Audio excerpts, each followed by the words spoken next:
বিসমিল্লাহির রহমানির রহিম। আসসালামু আলাইকুম। সবাই আশা করি আল্লাহর রহমতে ভালোই আছেন।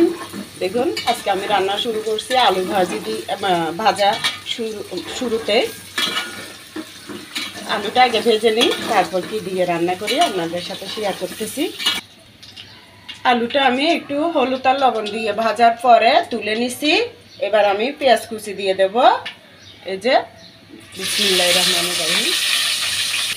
এবার এটার মধ্যে দিয়ে দেব পেঁয়াজের সাথে এই যে 1.5 চামচ রসুন বাটা, 1.5 চামচ আদা বাটা, এই 4 চামচ দিয়ে দিলাম।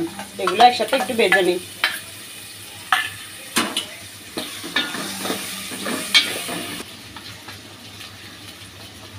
এবার দিয়ে দেব এই যে আদা রসুন পেঁয়াজ একটু হালকা ভাজা হওয়ার পরে হলুদের গুঁড়ি 1.5 চামচ, মরিচের গুঁড়ি 1.5 চামচ, এখানে আমি পানির সাথে একটু মিক্স করে দিলাম।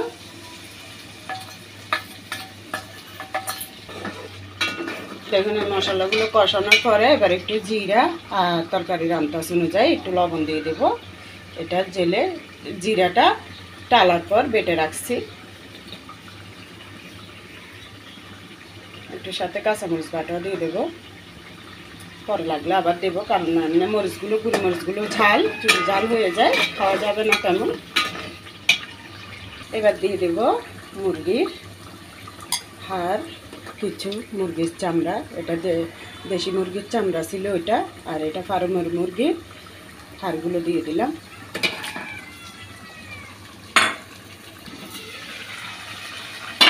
এই যে দেখুন, এবার আমি এগুলো 2-3 মিনিট কষানোর পরে আমি রাঁধুনি রেডিমিক্স মশলার থেকে এক ছোটো 4 চামচে 1 চামচ থেকে একটু বেশি দিয়ে দেব। দেখুন দিয়ে দিলাম, ব্যাস আর দেবো না। এবার দেব আমি ঘরে টালার পর ব্লেন্ডার করে রাখছি, এখানে প্রায় 12, 13, 14 পদের মশলা আছে, এখান থেকে অল্প করে দিয়ে দেবো, বেশি না।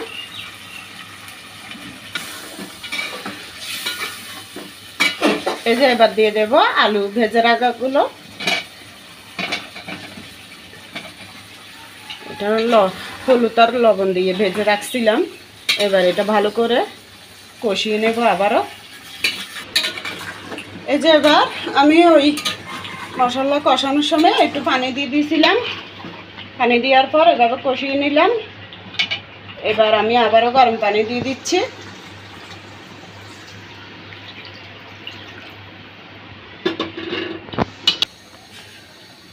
পানি একটু বেশি করে দেব, কারণ এখানে আমি আরেকটা জিনিস দেব। এই যে দেখুন ঘরে বানানো পেঁয়াজগুলো দিয়ে এখানে আলু আর মুরগির চামড়া, হাড়, মাংস এগুলোর সাথে পেঁয়াজগুলো দিয়ে দিলাম। এভাবে রান্না করলে খেতে অনেক মজা হয়, তাই আমি মাঝে মধ্যে পেঁয়াজ দিয়ে মাংসের সাথে অথবা হাড় এগুলোর সাথে দিয়ে রান্না করি, খুবই ভালো লাগে খেতে। পানি বেশি দিচ্ছি যে পেঁয়াজগুলো সিদ্ধ হবে, আলুও আরও সিদ্ধ হবে, তাই মাংসটাও ভালো করে সিদ্ধ হবে। একটু সামান্য পেঁয়াজ বেরেস্তাটা দিয়ে দেব, মানে একটু তেলও আছে, আলু ভেজে রাখছি যে ওই তেল। এই যে দেখুন এলো আলু টালু সব সিদ্ধ হয়ে গেছে। এগুলো আমি ঘরে পেঁয়াজও করছি, ওই পেঁয়াজও দিয়ে রান্নাটা করলাম। এখন দিয়ে দেব একটু টমাটোগুলো আমি সবসময় ভিজে ফেলে দিই, ধুয়ে তারপর দিই।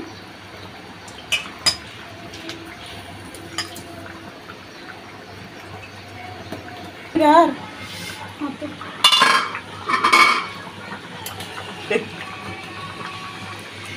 এই যে দেখুন হয়ে গেছে আমার রান্নাটা।